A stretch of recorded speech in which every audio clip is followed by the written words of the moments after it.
war starts very soon. So there was this very big thing happening in Texas. Basically, the federal government said, over the border, we can cut some wire. Texas said no. And you think it would end at that. But all of these other states decided to say, we're on your side.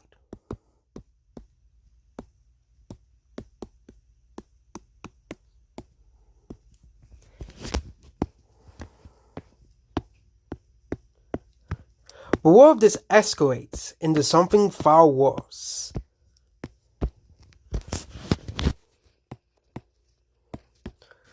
At the end of January, Texas refuses to back down. Many states choose to be on the side of the current administration.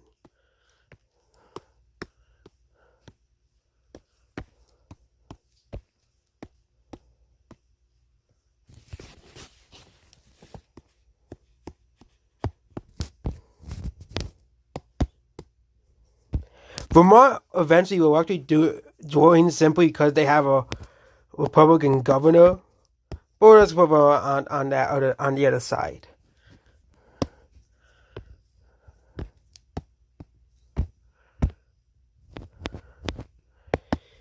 These other states are kind of like the swing states, considering the fact that Republicans control the legislatures of states, but they all have a Democrat governor. These states override the veto, and the governor is forced to help within those states, considering the fact as well. Arizona joins the blue side.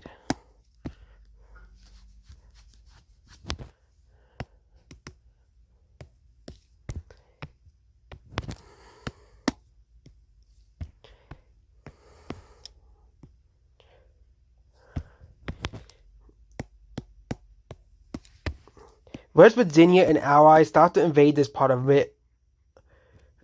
Maryland. It was an easy battle considering the fact that this part of the Maryland Panhandle is mostly conservative. Same thing with the southern portion of Illinois. Most of the southern portion of Illinois is conservative areas. Same thing with rural Colorado. The things start to get difficult when you get to the cities. California, however, starts to invade Nevada. Nevada is a very unpopulated state, so Nevada is very easy to invade. Also, they start to invade Alaska, but that's be pretty difficult to invade Alaska, considering the fact that Alaska is one of the most heavily armed states in the country.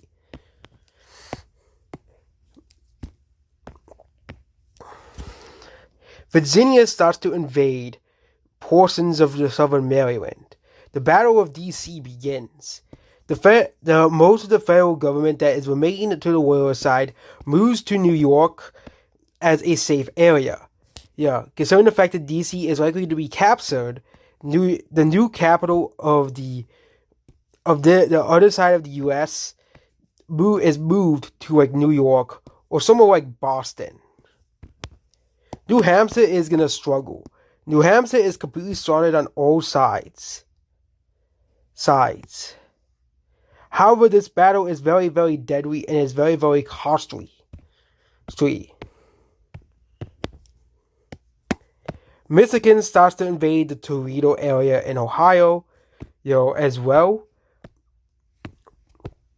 But the problem is invading the South. Texas starts to secure most of parts of the southern border to prevent the cartels from taking over. Mexican cartels, using the advantage, start to invade the area where Eagle passes. Texas sends massive troops to contain this area.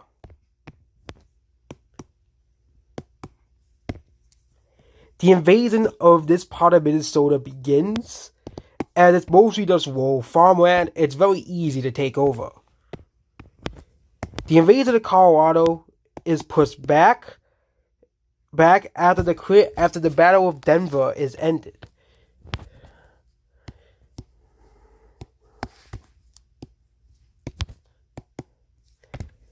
The invasion of the southeast portion of Utah begins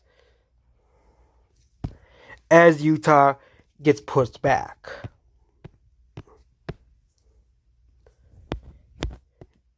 The royalist faction to Joe Biden is unable to push into Virginia. Yeah. New Hampshire is captured and is remade a royalist state. The 2024 election goes by, and Joe Biden is elected as president of the free state of the so-called United States of America, as the new states elect Donald Trump or Greg Abbott as the leader of the separatist faction.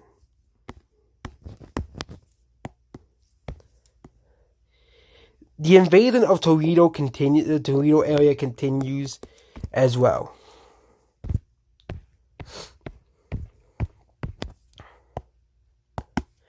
A rebellion in the South begins, mostly caused by Black Panther separatist groups.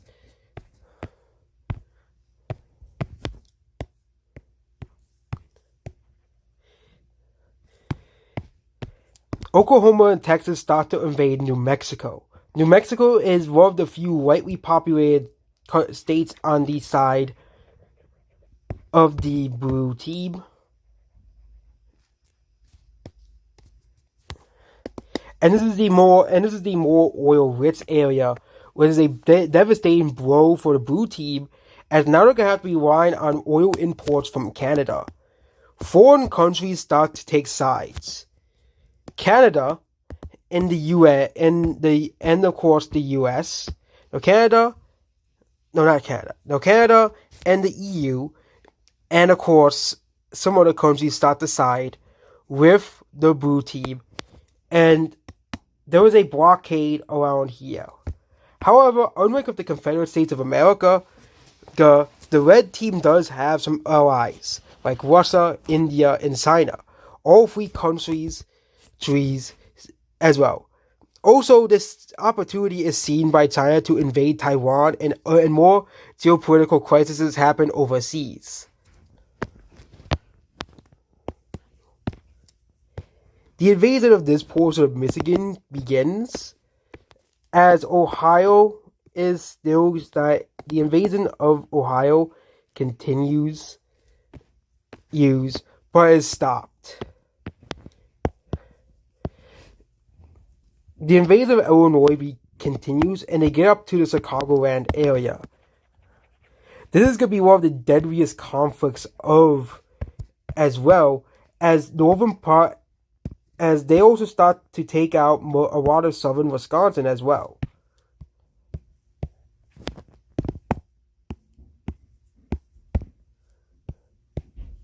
And now they're approaching the Madison area, which is right around here.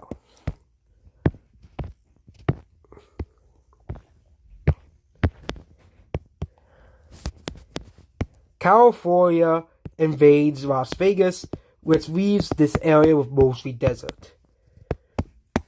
The reason why Oregon has unable to move is this part of Oregon secedes to join Idaho.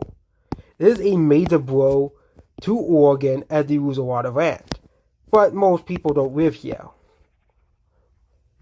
The new Iowa becomes a state kind of like West Virginia. However, they join the other side. Idaho, with the help of its new ally, starts to invade Washington and Oregon. The thing is that with most of these blue states, they're not very armed. Most of these bluer states start to arm minorities and other groups since their conscription isn't very high compared to the red states, and that starts to be a problem with various of these blue states.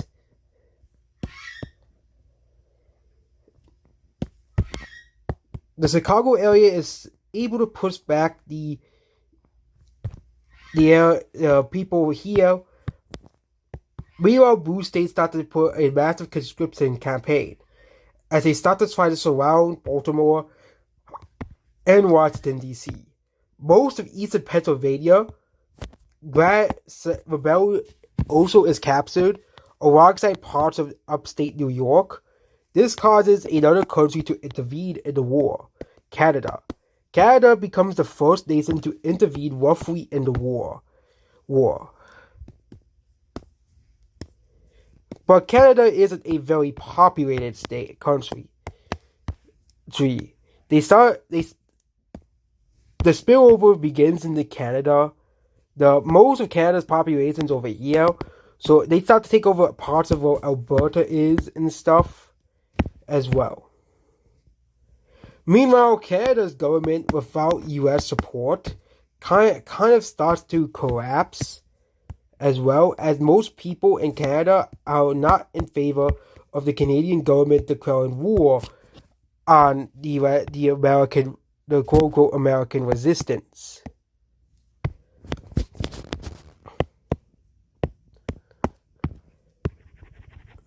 Both the red team and the blue team start to create a treaty on a national divorce.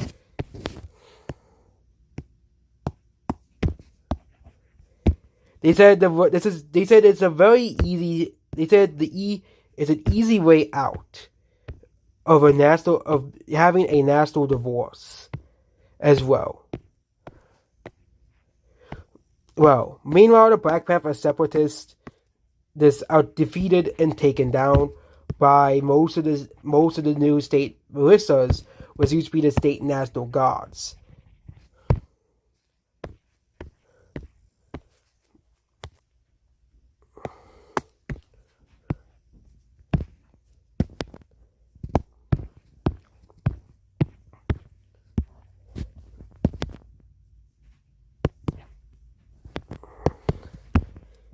The first major pushback is in the New York area, where the New York Army was able to push back with the help of Canada.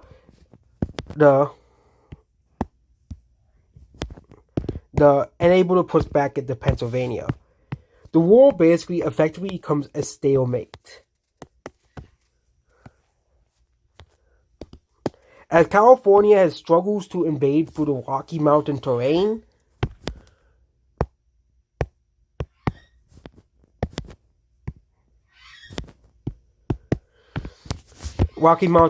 because yes, these states are not as populated as California, but for example, the British, a much stronger empire, was struggling against the 13 colonies, because they were unfamiliar with the terrain.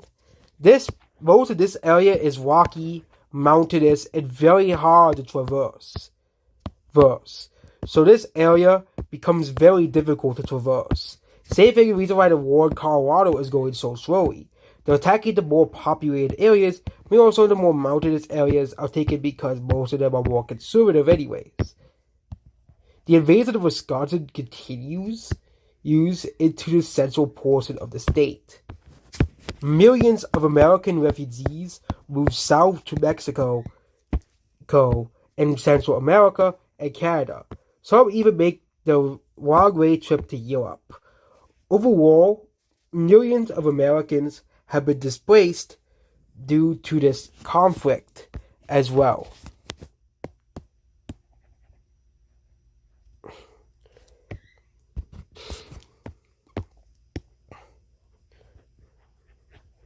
The invasion of western Pennsylvania continues and goes pretty smoothly, given the fact that most of the people who live in this area are conservatives.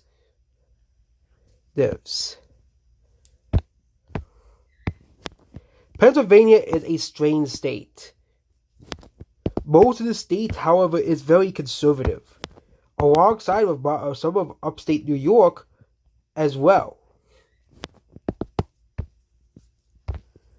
With most of this area being held up by Canadian troops. 3 years into the war, Canada, as a country and the world economy crashes with this continued war. This continued war is seen as devastating for the economy and for the world economy. Canada quits in the war before Canada collapses as a nation.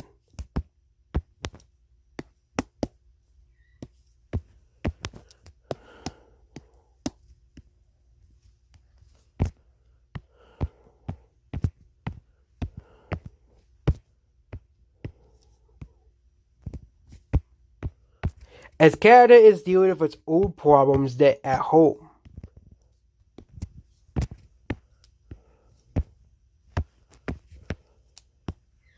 With its old protests over war.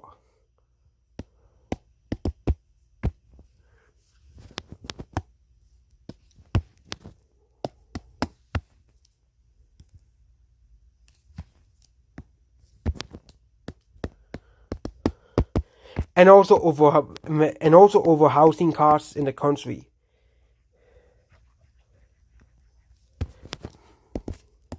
Same thing happens in Europe. The U.S. basically splits apart into two countries, causing a national divorce. There was either two scenarios that could happen. One,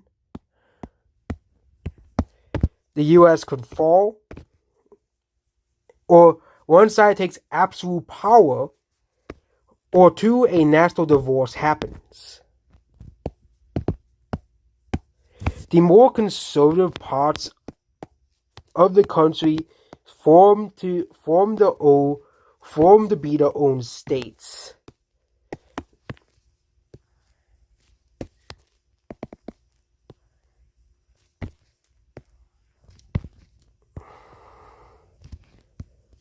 The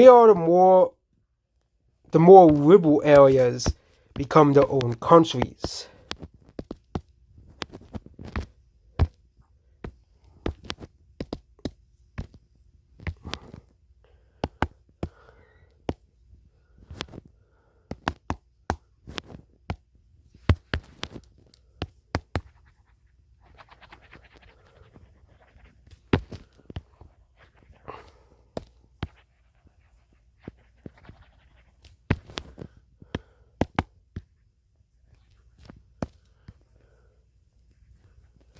America, which used to be one country, is now two countries. And the balkanization of America begins, and the fall of a former empire who used to rule the world as well.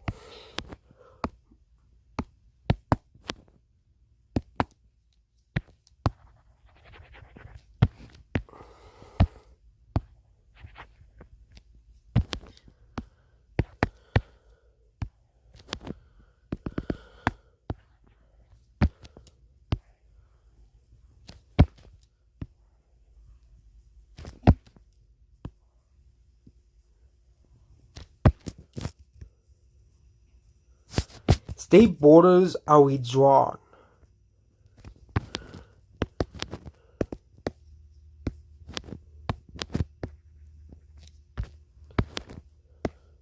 And they become international borders. A massive population swap happens very similar to the partition of India. Many conservatives in the occupied areas move to the more conservative country. 3. Some conservatives do stay, but the area might be divided into 3 countries. And eventually the blue areas join Canada to create a unified country. But it's also pretty unlikely. The problem is a country like this, the red country is unlikely to split apart. Maybe besides Alaska, but the blue country isn't very unified. You have a northern Midwestern country here and the east and western coast countries. I foresee the West Coast becoming its own independent state. The Midwest country just joining the rest of the Midwest. I don't really foresee them staying as an independent country. I foresee a unification between the Midwest states and the northern upper Midwest as well. Also, I foresee this area becoming another liberal paradise as well.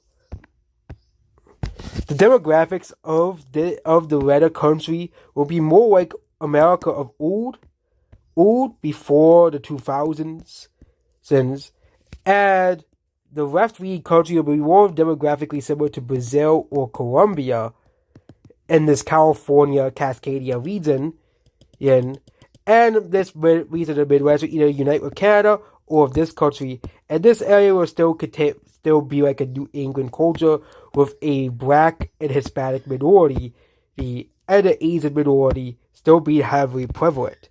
There will still be minority cultures in the red country, obviously. For example, there will still be the Caribbean cultures down here. And also, Texas does eventually take care of the cartels. And there might be even a war between the red country and Mexico. Go. Also, around 25 million people in the U.S., also around 40 million American citizens fled for Canada and Mexico alone, causing them to be full of American refugees. Consider the fact that in the modern era, refugees typically don't move back. In the case of countries like Sweden and Canada, Canada openly welcomes the refugees. Meanwhile, Mexico struggles with refugees and sends them all back to places like California and Texas, where a very similar population exchange, very similar to the splitting of India and Pakistan, begins as well.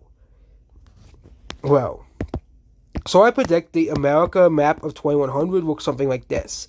The Midwestern states do eventually unite with the rest of the country as they're kind of cut off from the area. Yeah, I foresee them joining the red side or joining Canada. This could go either way. The more culturally connected to Canada than the red states and red areas. Yes. So I foresee them just joining Canada, as well. Well, but I think it'll be up to the people which country they want to join. Of course, they will form a part of America, and the more culturally similar to the red states, but that's mostly in the non-urban centers. But since the urban centers still outvote the rural population in most of these states, and a lot of them have been taken control of by the conservatives, I foresee it going both ways.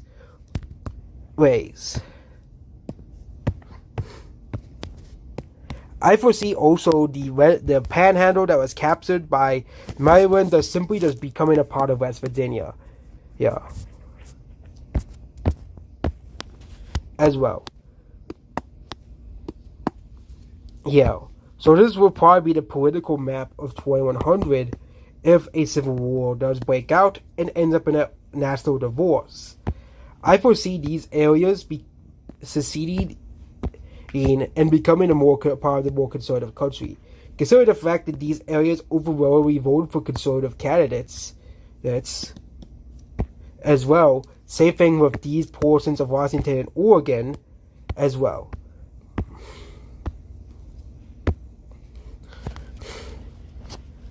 We can't really predict the far future, but yeah, the blue states on these sides are more demographically closer to Brazil, and South is still demographically the South, and this is still demographically like America of old as well.